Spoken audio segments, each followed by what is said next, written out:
Good evening, everybody. Welcome into this latest edition of Game Gone Wrong, or maybe it's going right. I don't know, but we are here today to talk about episode 3 of A Knight of the Seven Kingdoms, the Game of Thrones spin-off series that Tunny, DJ, and I have been covering. First off, before we get into anything, DJ, brother, welcome back to the show. How was your time at sea? I've heard a little bit about it, but go ahead, let us know, man. How was the cruise? And you and I were talking off air about some of the cool stuff going on, man. But how was everything? Absolutely incredible, man. It was 6 total days at sea. It was a cruise called Shipwrecked. They chartered it through Carnival Cruise Lines.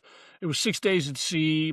Probably 20 different bands played. We caught actually maybe more than that now that I think about it. We probably caught 15 to 20 of them. Bands like Hailstorm, Avatar, I was telling you, Suicidal Tendencies played, Motionless in White. There was just a ton of acts that played. Really, really good time. We did several meet and greets. A lot of the band members were just kind of walking because they're on vacation too. So we saw some of the band members walking around. One cool thing that they did, they had a band called the Stowaways, and basically what it was almost like a house band, but they had a rotating group of lead singers and guitarists and drummers and musicians from like established bands that came in and rotated out on this set, and they played all cover songs. That was pretty cool. If you're familiar with the band, we had a brief Wolf Mother reunion during that thing, which was incredibly cool. Probably the highlight of the whole weekend, and I want to put these guys over because they were super cool. There was a band from New Zealand called Shepherd's Reign, and we literally just found their music within the last month. And we wanted to listen to them. They were playing on one of the islands, and I ran into those guys on the second day of the cruise. I went to the gym, and those guys were in the gym, ran into them, worked out with them, and talked with them for a little bit. And then we went the next day to their meet and greet, and they remembered me. Like, they were drunk as shit. Like, we're up and we're like doing the meet and greet, saying hi, hey guys, how you doing, blah blah blah. Yeah. And all of a sudden, the one guy. Listen, I'm sure either way they would have remembered you because you have an amazing, awesome personality that we've grown to love over these past couple years. But I would imagine the beard had something to do with it. Beard probably had something to do with it, and that you talk about that. When I was in the gym, I was doing my workout, and I was kind of, because my hands are arthritic, so I was kind of messing with my hands a little bit. And this one kid, to set the stage, they're from New Zealand, they're Samoan, so they've got the big haku hair. And I was talking with one of the guys, and I was like, he asked me if I played. I was like, I play a little bit of bass. We got to talk about music. And he was like, so I'm like, all right, so I'm obviously you guys with the band. Which band are you guys with? I hate to sound ignorant, but I don't know. And he's like, well, we're Shepherd's Reign. I was like, I thought so. And he's like, yeah, the hair might have been a bit of a giveaway. So I was like, yeah, but I was like, I didn't want to assume, but super, super cool dudes. And when I met him at the meet and greet, it took them a minute because they had been drinking a little bit. And all of a sudden the one guy, I think he's a guitarist, he looks at me, he goes, Jim bro. And he remembered me from the gym. So just like you said, super cool dudes, wanted to put them over. The whole experience was incredible. It really was. I could sit here, and I'm going to do an episode of 30 Mindless Minutes with my girlfriend. We're going to talk about it a bit more in depth. May end up being a 2-parter because over 6 days, there was a lot going on. So there's going to be a lot more of that. But yeah, man, I such a good time. Really good. Yeah, you've told me one of my favorite bands really kind of stole the show a little bit for you, and that was Suicidal Tendencies.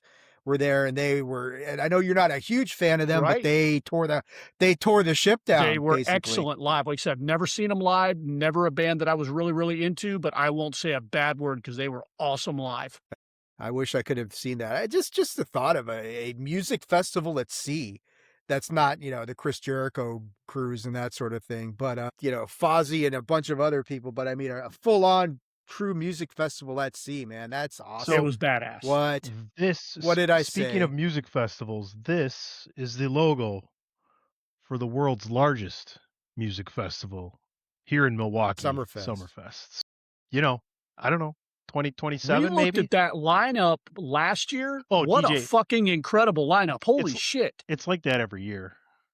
Yeah, I was like fucking Def Leppard, and just a ton of fucking people were there. I'm like, holy crap. Yeah, and the crazy thing is like 90% of the bands that they book are free. Yeah, You just that's get your cool. ticket to Awesome. get in. That's Yeah. excellent. Yeah. You guys are Yeah, I mean, they got guys that. are They got invited. Put it on the calendar one Coachella. year. You know, we got Coachella out here. We've got, what is it, Aftershock up in Sacramento. That's got a really damn good festival. You got Rockview coming up, DJ Yeah, in your Rockville's coming up in neck. May. Yeah, Rockville. So I mean, yeah, there's no shortage of that was one of the biggest things missing during the pandemic was all that stuff. But you know what? People have tuned in. They don't want to hear about DJ's drunken cruise, or maybe they do. I mean, yeah, I kind of want to hear Tune about into it. 30 mindless minutes. Mindless minutes. 30 mindless minutes, and you will hear all about wonderful DJ. Show. We gotta re-record our episode too, DJ. We do. Yeah. We got to get on that, Tony. How do you groom your beard at sea when you're drunk? I think that's a really good counterclockwise. Let it fly, man. Counterclockwise. Okay. Counterclockwise. Yeah. Okay. That works. All right. So we are here tonight, of course, to talk about episode 3 of A Night of the Seven Kingdoms. We are officially at the halfway point of this first season of A Night of the Seven Kingdoms. This episode was called The Squire. Gentlemen, I think the frivolity is now officially behind us to a great extent. We have now gone from, this is kind of fun, to, okay, this just got serious very quickly. And this episode is the turning point of season 1. Tunny's looking at me kind of skeptically, or what am I? They really should. They really should. It's definitively a Game of Thrones show now. Like, we're off to the races here. Right. Yeah, and 80% of this episode sticks to the formula. It's just the last 20% where things ratchet up considerably. And there's a lot of stuff going on here, but this, I agree with you guys completely. This is where the series takes a definite sharp turn into, this is Westeros, and here comes the bad stuff, or the more involved things, politics, pricks, and all this other stuff. And there is no bigger prick than Prince Aerion, as we will get into. But let's talk about some of the highlights from this episode. We got Dunk and Egg kind of really settling into their own rhythm here in this episode. And it starts off with Egg taking Dunk's horse and really working at training the horse, getting the horse ready for this tournament. And, at the same time, you've got these guys bonding over this. Dunk is kind of, you can tell that Dunk is warming up to Egg. He's showing him stuff like how to do some things like sewing and patching, which, of course, as we're about to find out from Egg's lineage, he probably doesn't do a whole lot of that. We also learn that, or Dunk finds out from Egg, that he's not jousting, at least not quite yet. So he's geared up. I mean, he's ready. Dunk is ready to go at the beginning of this episode. The nerves are flying. He's nauseous. He's obviously stressed and all that sort of stuff. And Egg kind of lets him down and breaks the news to him that, hey, the lesser known knights, they don't get to challenge anybody first off. So you're not going to go on this day. So just calm yourself down, take a deep breath, exhale, and enjoy yourself. And okay, and that's cool. And so Dunk kind of settles down into this whole thing, and we go into this, and it gives them time for I think, and I watched the post credit stuff, the recap of the episode, and yeah, the breakfast sandwich that Dunk and Egg share is a really cool bonding moment for them, where it's this the goose egg, because a goose egg, I guess, is the equivalent to like 4 or 5 regular eggs or something like that, and they get some bread, and Dunk makes this really cool breakfast sandwich, and it's really awesome to see those two just kind of gelling and bonding. And there is this, I don't know if I'd say father-son dynamic, but certainly like brothers and that sort of thing. And I really enjoyed watching that whole thing going on. So go ahead, guys. I'm going to check the chat. We got something going on. That was just me encouraging people to talk with us if they have a comment or question. I'd say let's kick it over to DJ Dave and let him kind of, hey, what did you think of episode 2? I enjoyed episode 2 again. I didn't get to sit down with you guys because I was floating around the Atlantic. Oh, episode 2 was really good. It kind of drinking, partying. Yes, I will. Yes, drink. I will. Okay, thank you. I'm still wringing my liver out from last week. Bad liver. Punish that bad liver. Suit up, liver. Make it your bitch, DJ. Make it your bitch. No, it really good. Is furthering the story with Egg and everything. I like how the episode kind of explained, and I don't remember the old man's name, but Dunk's knight ahead of him, the guy that took his sword and everything. Pennytree, there you go. It kind of explains his story a little bit more as Dunk is still going around trying to convince somebody, hey, look, I was knighted. Can somebody sponsor me? Enjoyed that episode a lot. It kind of furthered things along. Again, still had Arlen, the baby's arm holding an apple my from Penny God. Tree. Dave spoke about Aerion being the biggest prick in the show. Buddy, the No, biggest Well, prick I in the don't show know. came out in verse Arlen. 30. literally, I wasn't talking about literally the biggest prick in the show. You know, Yes. Jesus Christ.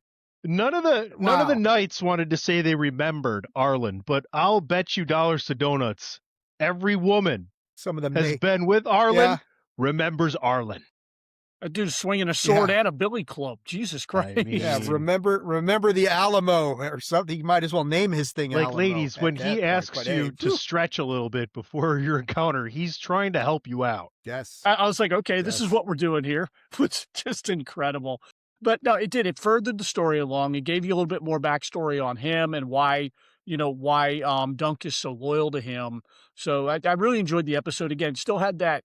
I'm not sure this is a Game of Thrones show vibe to it, but as we transition into episode 3, that is about to change. That vibe changes pretty significantly. Tony, what do you think of the early parts of this episode with the kind of the bonding between Dunk and Egg as they continue to draw closer, and that becomes a really big aspect of what happens at the end of this episode, obviously, because of their love seems like a bit strong to say at this point, but there's an element of that going on. It's respect. It's something deeper than respect or just friendship. Camaraderie, right? It's kind of like a two-man team. Right? You got to know it's you're wearing a tailor-made hat. I just spent an hour at the simulator after work today. It's kind of like a caddy and a professional golfer, right? Like, your squire has to know your golfer. Your caddy has to not just know what you can do with everything, all of your weapons, right? But when to push you, when to pick you up, when to console you, when to undermine you for the good of the team, like taking the horse out and training it. I think that was one of my favorite scenes so far in the first 3 episodes was Egg with the horse, and that was it was excellent. And the way that ends with one of the great knights that's in town for this tournament questioning what he's doing if he's stolen the horse, and Egg clearly is smart enough and honest and showing him what's actually going on, to which he appreciates it. I love this so much. I really do. I'm so happy that this is so good, just because of the way we've started covering Game of Thrones, and we're going to get the House of the Dragon, folks, don't worry, but I'm so glad we have a third iteration here to fill in the middle, right? We talk about Star Wars all the time. What's left is not necessarily maybe to go back further than we've been or go forward farther than we have, but to fill in all the gaps. And this is really fun. This is great. Dunk and Egg, the 2 actors that are playing them, are fucking phenomenal. And Excellent chemistry. whoever's directing this portrayal of their budding relationship is doing a phenomenal job. Yeah. What happened to your hair? I don't know. What happened to your eye? And then he realizes who he is, and it's like, you're that bastard. So yeah. Cool stuff right at the outset of this thing as the episode gets going, and we see that, and as we move along, the master of the list, I think his name's Plumber, and he's got an interesting offer for Dunk that really that he makes it is difficult for Dunk because it is compromising his values. But, the master of games, he pitches Dunk on this. It's a fixed fight, essentially. Basically, Dunk should take part in a set-up joust because betting on the underdog would pay out big time, and Plumber wants a big payday. Dunk could profit. He could get some horses, arms, and armor. Buy his horseback. Buy his horseback. Dunk isn't exactly feeling this. There's not a straight up, he doesn't want to do it, but I don't think he just flat out says no. He kind of contemplates it, and it's like, well, let me know in the morning and that sort of thing. And so, do you think Dunk is the most honorable man in where are we? Ashford? I think so at this point. I haven't seen anybody more honorable. He's clearly trying to do the right thing. It's going to get the best of him in this episode, but I think at this point, Dunk is the most honorable dude there. Now, you could make the argument he is that way because he doesn't know any better. But you could tell that this arrangement of a fixed jousting match just does not sit well with him. He doesn't want to do it. He does recognize the significant payoff that would be involved in this whole sort of thing. But you could tell he's conflicted by this whole thing, and it does not sit well with him on any level. So he's going to contemplate that and think about it, and I'll get back to you in the morning, sir. That sort of thing. But Tony, what did you think of this whole situation where he's offered this chance to win this fixed match, and it just, yeah, you could tell it's just conflicting with who he is on a very, very basal level of who Dunk is and what he stands for and that sort of It thing. is Ashford Meadow where the tournament's taking place. I had to double check that Yeah. for myself. Remember the Ashford chair, your favorite thing. Yes. Amazing. He's just like he so wants to earn this. Like he's proving something to himself, and he's honorable, and you can just tell like he's gullible, but he's honorable. But I thought I had a different take on this. What a brilliant play by the person who's running things offering this, because Dunk could have a career with this. You're an underdog unknown now, but eventually you're the big favorite because you're a big guy, you're winning all these things. You're less assuming if this guy's winning all the time, or if someone gets some crazy kind of victory at the end, you get an even big payoff to finish it, right? Like he's the perfect guy to have under your thumb just because of he'll always be a commodity, right? He'll always be that biggest knight that started off an underdog, then you get him a bunch of wins. It's kind of like what Dana White did early on with a lot of different UFC fighters, keeping them away from different fighters so that they can move up the ladder. Sure. But right. Yeah, I think it's really cool. I love that he's honorable though. Like we'll see if that changes. We'll see how his character arc goes. Like this isn't a very long first season, but it's awesome. I mean, this is a game. This is a thing people come to. They've been gambling on this shit since probably before even the Roman Colosseum, right? When they had games going on there. So I don't know, loving it. Always loving it. It's just Deej? What are your thoughts on the fixed match proposal? It's interesting because it does speak very much to the purity of character, and that purity of character. And I'm trying to remember if the scene, I think it came before this, was one of my favorite scenes in the episode, was the scene with the blacksmith, the armor. He was trying to buy some armor off of him, and all he wanted was the helmet, and he didn't have enough. That's season. Yeah, that was last episode. Yeah, that was a great scene.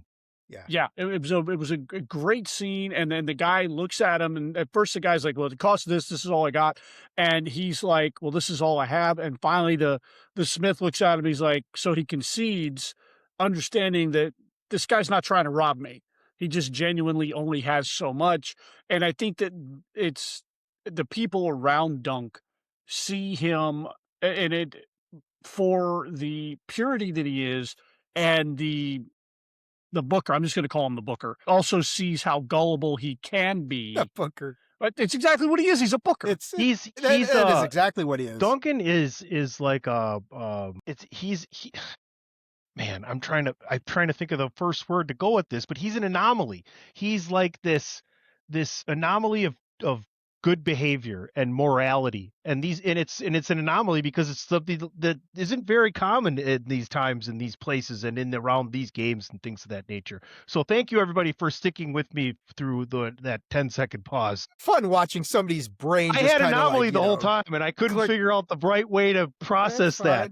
He short-fused himself. God, I haven't had enough to drink. I am so sore from the hour in the simulator. You're not drunk enough. I swear, my back is killing me.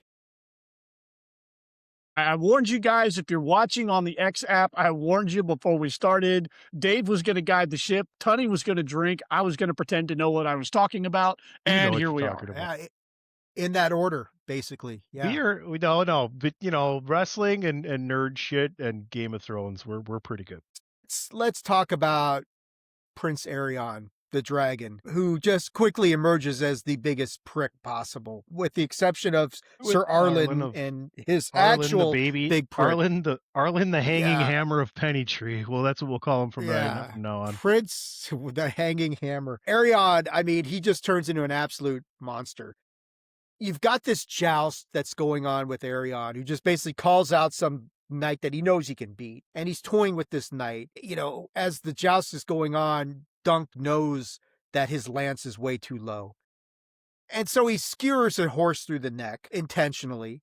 And this had nothing to do with winning a joust. This was just him being a fucking asshole and the monster that he is. And then you get the whole situation later on where, we'll get to that in a minute, because I don't kind of want to keep this chronologically so that people watching the episode will kind of be able to follow along. But yeah, this thing that he does here, he deliberately kills a horse. Somebody throws a rock, hits him basically in the face, and he pulls the helm down. We get this whole brawl that takes place. It's a damn near a riot that's going on here.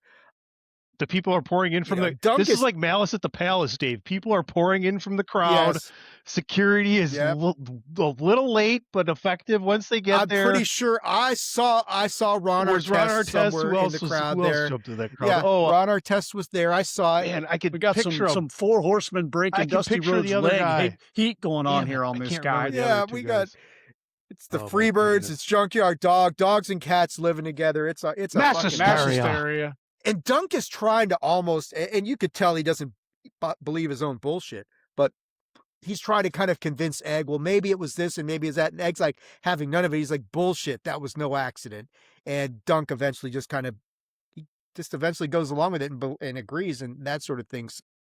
DJ, your thoughts on this is the first moment where we get to see the dragon just really start to, for lack of a better term, shed his outer skin. Yeah. And show just what a monster he is underneath all of that, as he just deliberately kills his horse, sets off Malice in the palace.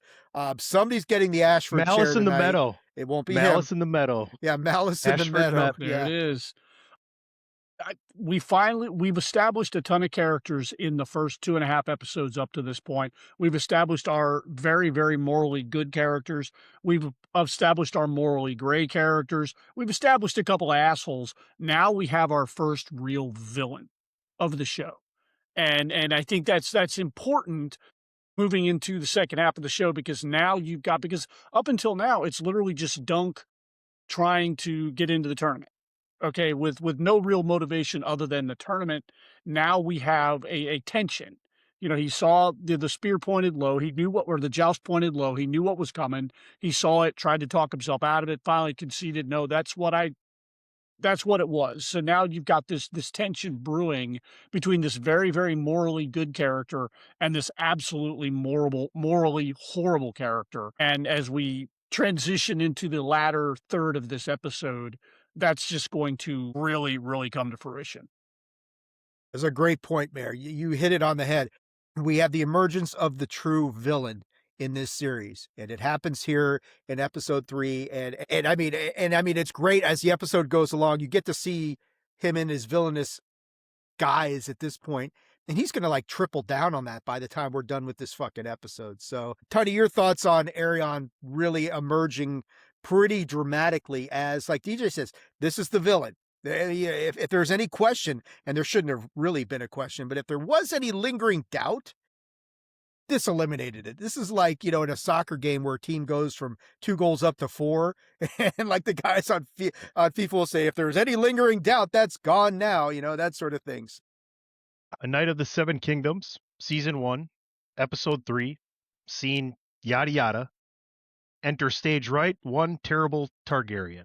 How about that? We needed it. We need it. We did. I'm expecting, I'm going to have to look up and see who's playing this character, but I want to. He's very good. He's very good. I want to hate. He's got a punchable face. I want to. He really does. I mean, I don't ever really want to hate anything, but for the purpose of watching a character, I want to really dislike this guy.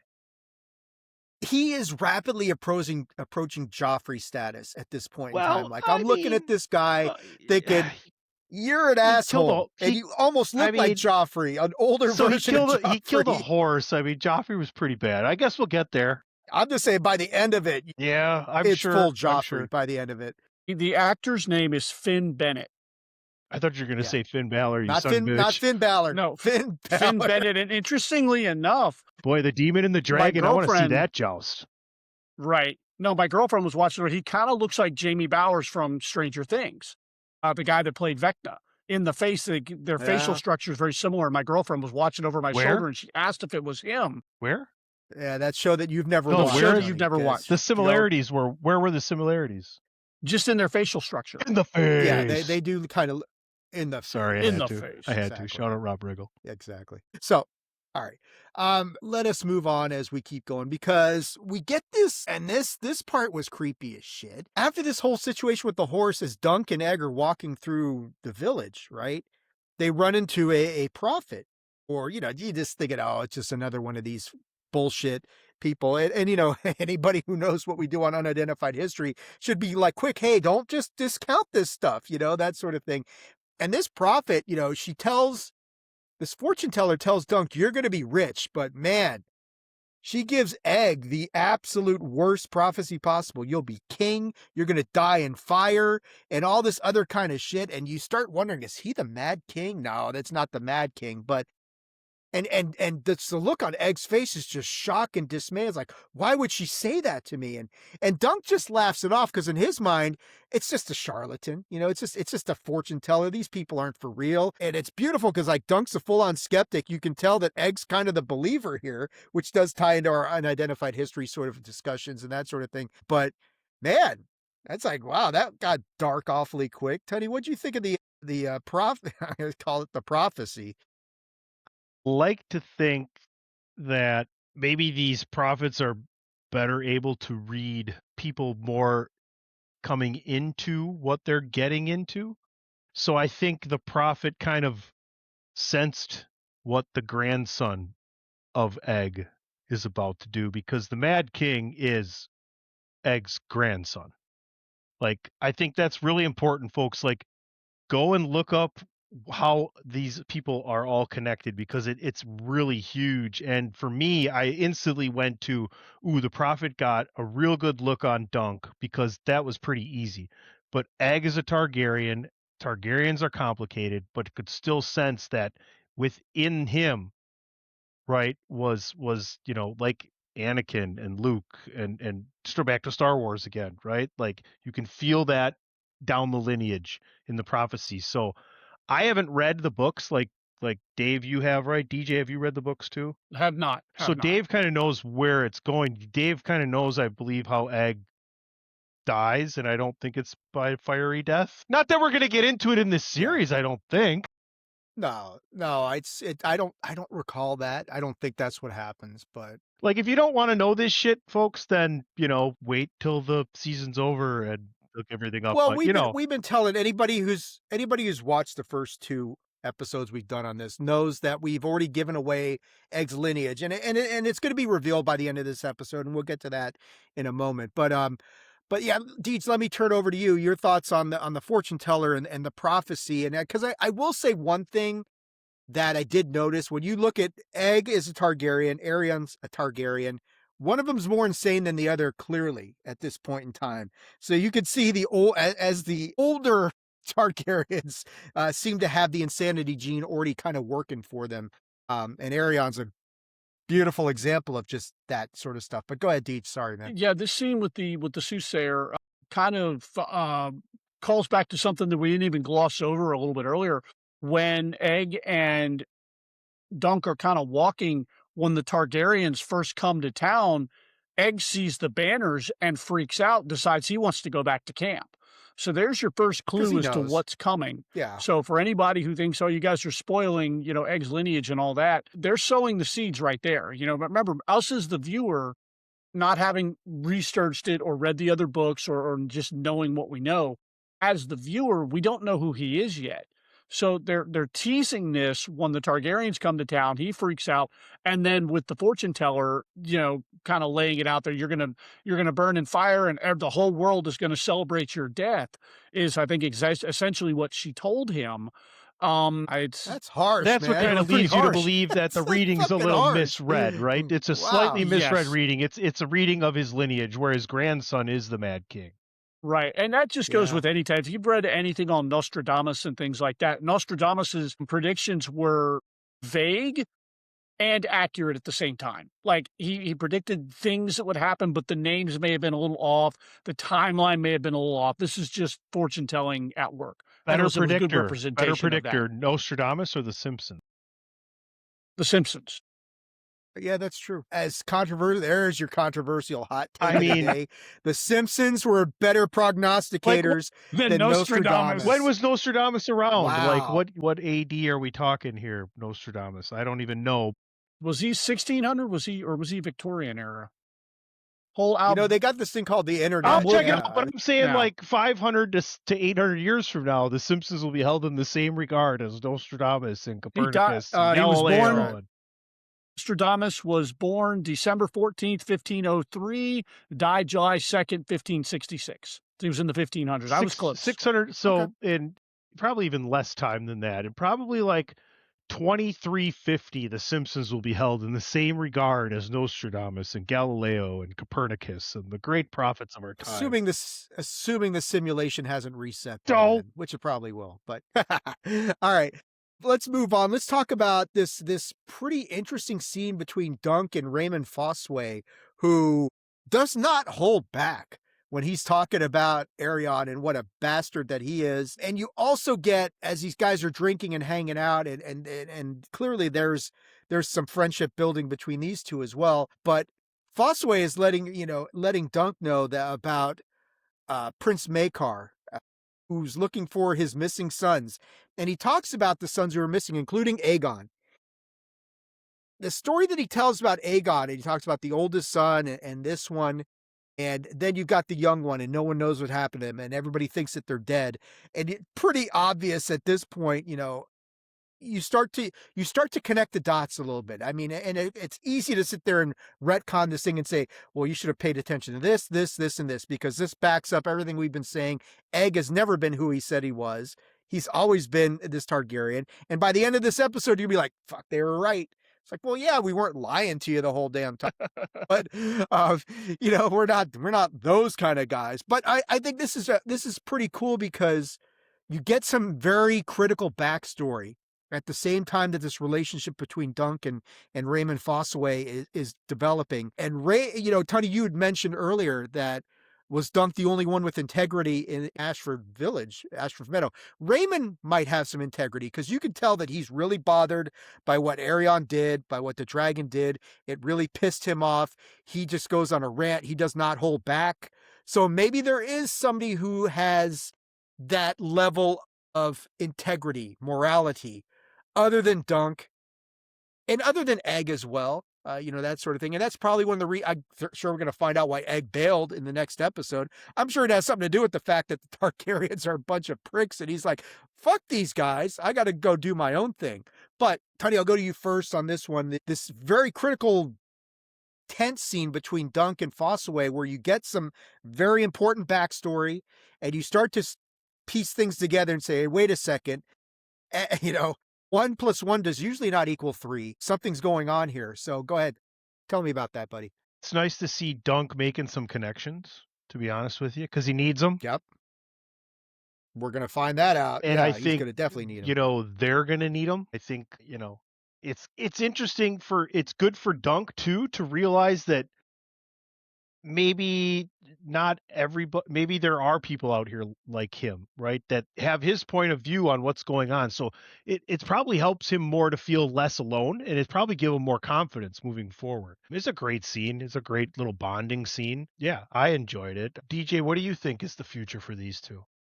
I see a budding friendship. I love the scene, again, just because it's drunk guys sitting around, and as alcohol does what alcohol does, people get loose-lipped. Fucking betcha.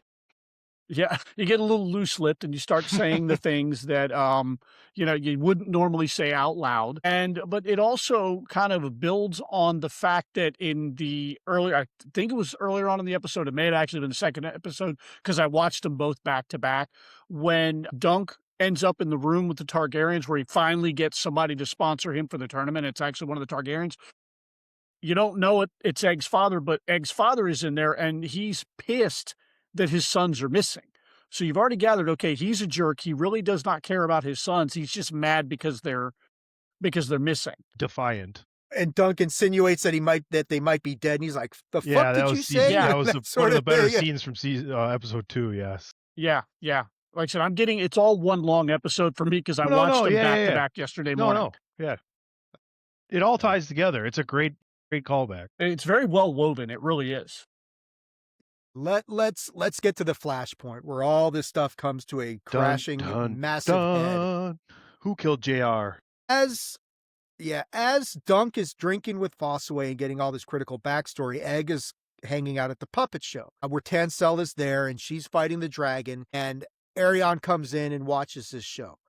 And you could tell just by the shitty look on his fucking face that this is not going to go well. He certainly does not appreciate Tansel slaying the puppet dragon, because he thinks dragons are invulnerable and invincible. And it's like, bro, you're a Targaryen, and this happens after House of the Dragon, so you should know that that's complete bullshit. There are no dragons, buddy. There are no dragons, pal. So you should know better than this. But anyway, at this point, they cut away. Egg runs into the tent with Fossaway and Dunk, and he says, you got to come and help her. He's hurting her. Dunk goes back to the tent, sees Aerion attacking Tansel. He snaps her, breaks her finger in a horribly brutal, vicious manner.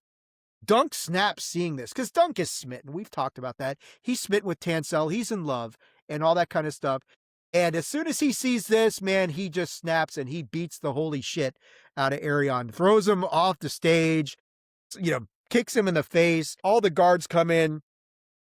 They grab Dunk. Aerion is basically like, why would you throw your life away on this whore? And you loosened one of my teeth, so now I have to break all of yours.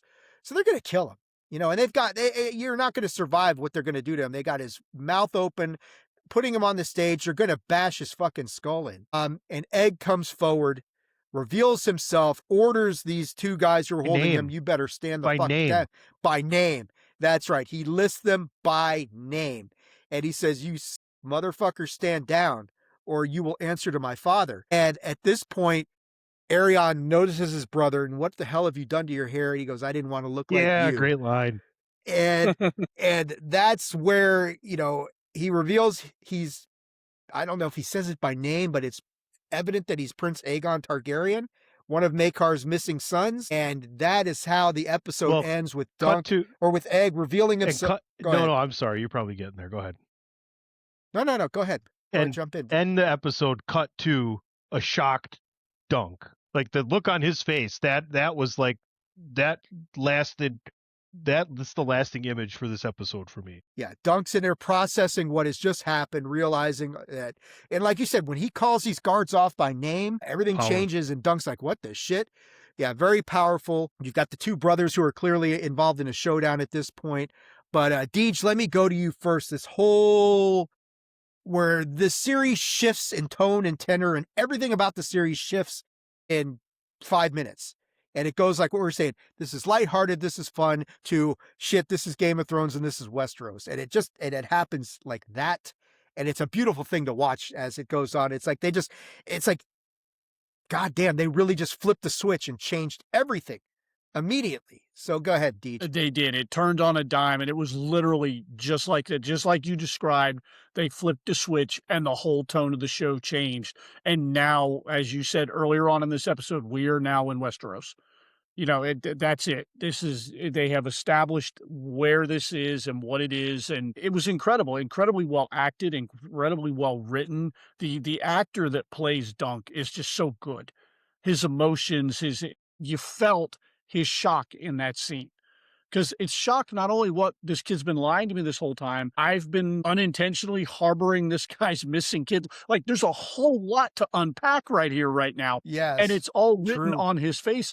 One, what does this mean for me? Because I've been hiding this guy, unintentionally hiding this guy's missing kid, and this guy just sponsored me. So what does this mean for me going into the tournament? What does this mean for me? Are they going to, there's just so much. I'm so looking forward to episode 4 this weekend. Friday. It's coming out early. Friday, because Friday. The super game. That's right. The super game. The big game. We'll call it the Super Bowl. NFL, come at me, bro. You want to sue me? That's fine. Look, and yeah, I mean, it also, like, when this is all revealed, the other weird thing about this that isn't talked about yet, but you got to factor, is that Dunk now goes from being just some lowly hedge knight with just one backer scrounging for his sigil and all this stuff, to now he's got the fucking prince, who is his primary backer, who still wants to be a squire, but it alters the dynamics of everything. This fixed match that they're talking about, well, you can't do that now anymore, because that's out the window. That's right, that's out the window. Now the money, and as we noticed from the preview for episode 4, Aerion is going to challenge Dunk to an entirely different sort of contest. And Dunk's got to go out and find, he couldn't find one person to vouch for him. Now he's got to go and find 6 dudes to die for him. Fucking good luck with that. So, Tony, go ahead, man. I didn't mean to jump ahead there, but I think it's important in the grand scheme of what's coming. And like episode 4, as we come into the back half of the season, it's like, wait, you could barely find anybody to vouch for you. Now you got to find people who will fight and potentially die for you. 6 of them? Have fun. It's interesting because there's 2 things on my mind. How quickly does Dunk get over this? Because their relationship, he could just be like, it's all fake, right? Or whatever. Based on a lie. That's rough. And 2, who says that Egg has access to anything? His dad's not very happy with him. So who's saying that he still doesn't have a problem with resources? So I'm interested to see the way those 2 things go. I think the least of their problems is finding 6 people to join him once they know, like, this is going to spread like wildfire, right? This is like the 7th grade news network, but it got spilled in 3rd period, and by the time you get to lunch, everybody knows. So I can't wait. Like DJ said, wow, Friday night, huh? All right. Maybe we'll see everybody this weekend. Maybe we probably will. Well, in between my other stuff I got going on, but we'll figure out. We'll talk about it. And we got a whole week off. Deej, your thoughts on this? I mean, Tuddy may be right in the fact that, the whole notion of Aerion, I'm sure, has made a lot of enemies, like Raymond Fossaway and that sort of thing. So the idea that people may not want to fight for Dunk quite yet, but they probably will fight for Aegon and sit there and say, okay, we've got this brother versus brother showdown for the control of the Targaryen throne. These 2 sons battling it out with each other. I don't know shit about this Hedge Knight, but I do know who this is. And if I throw my lot in with one brother or the other, sure, I'll step in the ring with you. Not a problem. Maybe that's a big factor that we haven't considered. Well, think about all the uproar from the crowd too. There's a lot of people that hate this dude. Well, that was exactly the point I was going to go, is like, it's not necessary. We're not going to fight with you because we like or love or have any particular whatever for you, but we hate the fuck out of this guy. So yeah, let's go to war over this. Like, the enemy of my enemy is my friend. Well, you see it. Exactly, I mean, we equate a lot of stuff to wrestling and everything. It's like, oh, you want to go beat up that person and, we're not even friends? Say less. Here we go, right? You see that all the time. Yeah, and I think, like, Tony and we talked about it on the last episode, how Tansel was going to be a problem for Dunk because of his feelings and his affection for her. She is the weak link. She's the Achilles heel. You called it. I know I did. I called it. I hate being right sometimes, but it is the weak point. It is the exposed part of that he can't protect. It's like, yeah. But it is a big problem because his affection for her gets the best of him. When you strike a prince, if Egg doesn't stand up there, this show ends after 3 episodes. But the big thing was that Egg did step forward. It creates all this drama and all this sort of thing. But yeah, Tansel, and as far as when the going gets rough, if things start to go south for Aerion, all he's got to do is basically use her as leverage. And what happens then? So that's a big problem moving forward for Dunk and not so much for Egg, but I do agree with one thing you said a little while ago, that, these 2 guys who had developed this closeness, there's been a betrayal here. And how does Dunk process that? And how does he get over that? Does he get over that? Or do they develop a different sort of relationship? One not based on father-son or brothers, but on something different. And that, of course, will be a big question moving into episode 4 and beyond. But, the big thing right off the bat is this challenge that Aerion throws down to him in the coming scenes or the coming attractions for the next episode. Who does Dunk get to fight for him? And what sort of fight are we talking about here? Because now it's almost like at this point, like the tournament almost becomes a side issue, right? There's a much bigger fight that's happening here. Yeah, sure, the Ashford tournament, fine, whatever. But now we got this big challenge that Aerion throws down, and it's like, ooh, okay, this has much, the stakes are much higher here. Everything's much bigger here because you've got Targaryen sons fighting with each other. How does all that play out? So either of you guys jump on in there. Real quick, I looked up the length of each episode. So the first episode was 42 minutes. The second episode was 33. The last one was 31. And I have the times for the next 3 episodes. So the pacing isn't going to change. It's 34, 37, and the final episode's 31 minutes. So I would imagine we're building to this battle. I would imagine the last episode is like 25 minutes of battle and then 5 minutes to let you know what the problem is for next season. Because folks, if you think that this is going to end, if you think this 6-episode season is going to end without setting up next season in a fantastic fashion, you got to be kidding yourself, because the second season was approved before the first episode ever fucking dropped. So They knew. That's why I'm so damn excited. Yeah, they saw this. This and went, okay, this wasn't pitched to them as a 6-episode. This was pitched to them as 6 plus the second season, and likely whatever the third. I think it's probably 3 or 4 seasons. Probably 3. I don't know. Is it 4? I think they're only going to do really. 2. They're only doing 2 so far. I mean, they could maybe change that, but it was 2 graphic novels, so. Yeah, you could slip it in. I mean, if you wanted to stretch season 2 to 7 episodes, you could probably get away with that. But everything I heard was just 2 seasons. But boom, boom. Cards subject to change, right? We always say cards subject to change. Hey, listen, they're batting 1,000 right now for me, DJ. So yeah, me too. If they gave me 3 or 4 seasons of this, as long as the story doesn't feel like some convoluted, dragged out mess. I'm a little, Dave, you tell me, you read the book, so you tell me, I was a little shocked that they did the reveal in the 3rd episode. I really thought that would be a thing that they waited until either the penultimate or the season finale to do, was reveal who Egg actually was. That was, for me, the most shocking part. And like I said, coming from my perspective, never having read the novella or the graphic novel, is that something they did early on in the book? Fairly early on. I mean, it probably would have been a little bit later if they had stretched this to like, if it's like an 8-episode season. Yeah, they probably would have waited till like. But I think if you're really looking at it, saying, well, at the halfway point of the season, that's the place to do it, regardless. So it makes sense that we're at the end of episode 3. Let's do it now, because it does. Egg's role as a Targaryen is critical to where we go from here. So it is difficult to build to that without really getting into the fact that, well, his lineage is what's going to enable some of this stuff to happen. okay. That makes sense. And I think that's kind of where they made the decision, let's do it now. And then we've got the last back half of the season to develop all these extra storylines and story arcs and things that we want to do to set the stage for season 2. Because, yeah, I agree with Tunney, where, depending on where they make the cutoff, it's at what point do they decide we're cutting it off here, as to, how much of the second book is really just dedicated to season 2. Does any of season 1 bleed over into season 2? Probably not. I would hope that they kind of like set the stage up a little bit for season 2, but kind of have this resolved. But go ahead, man. No, I was just going to say, Tony was mentioning how the episodes are, 34 minutes, 32 minutes, 31 minutes, but there's so much going on.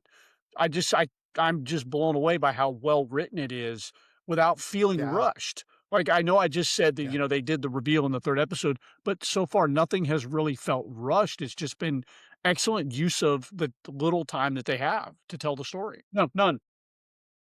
It's like a Jake Roberts season. Yeah.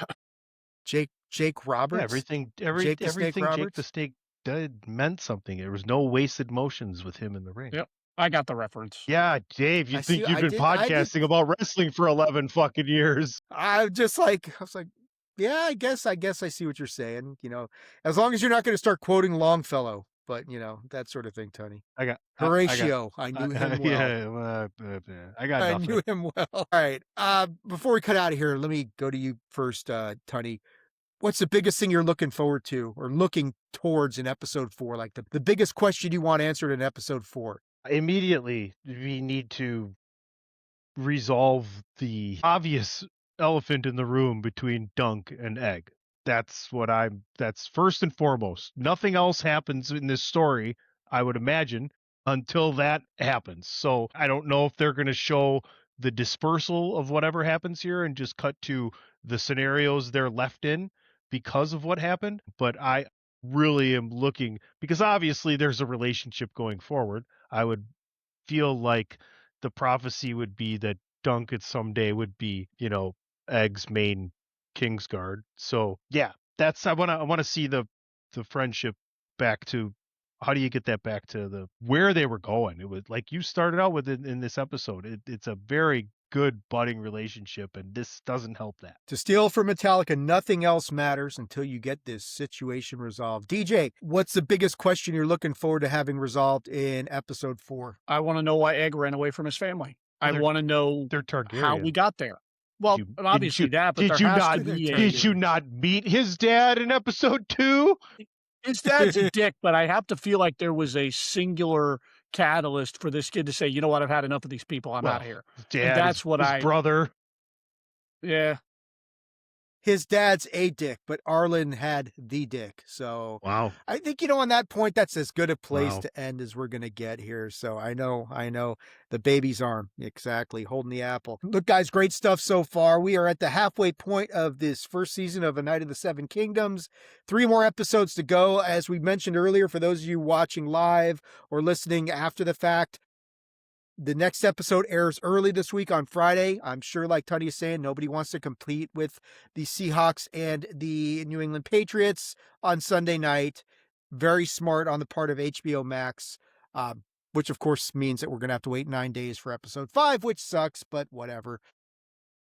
It is what it is. I feel like, we get together, we find some time this weekend to get together and talk about it, and then we got I know. God. How about that? Paid vacation. Well, not paid, but anyway. All right, guys, that is good. I'll send you $1. Send me $1. Awesome. Venmo me $1. Come on. It's like that scene in Trading Places. Even worse. Like Trading Places. No, even worse. Like Trading Places. Even worse, I'm going to send it to you on PayPal. Yeah. So that's how I roll. And I'll get a fee for it. I'll get a fee for it. Yeah, exactly. Even though Venmo, how much was the bet? $1. Even though they're the same company now. That's true. Before we cut out of here, PC Tunney, let people know where can they check you out on all the social media platforms and the chair shot and all that sort of stuff.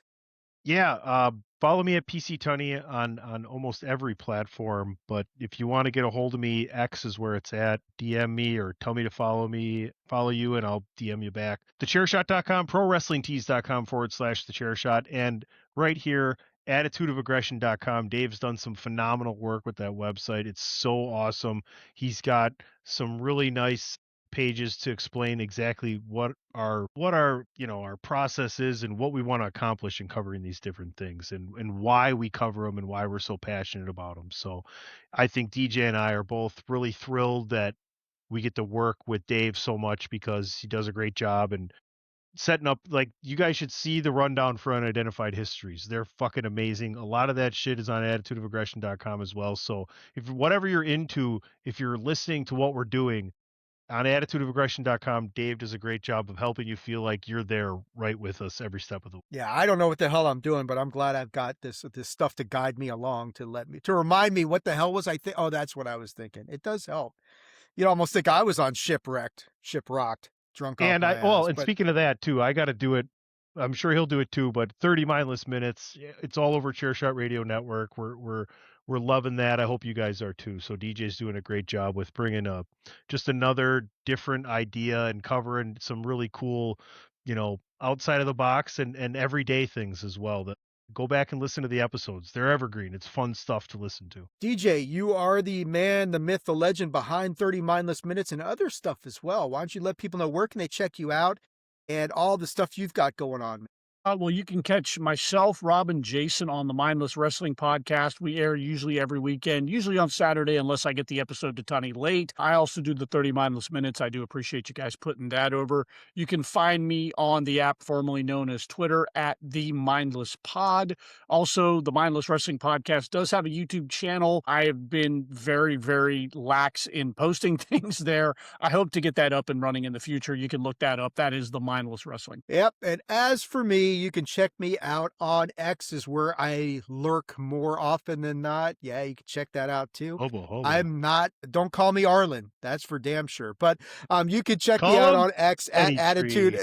Call me Penny Tree at Attitude Ag. That is at Attitude AGG. Tony mentioned the website attitudeofaggression.com, which has the episodes. It's got the historical analysis on the unidentified history stuff. It's got just whatever you're looking for there. And of course, the YouTube channel, the Attitude of Aggression YouTube channel, which has become quite active lately.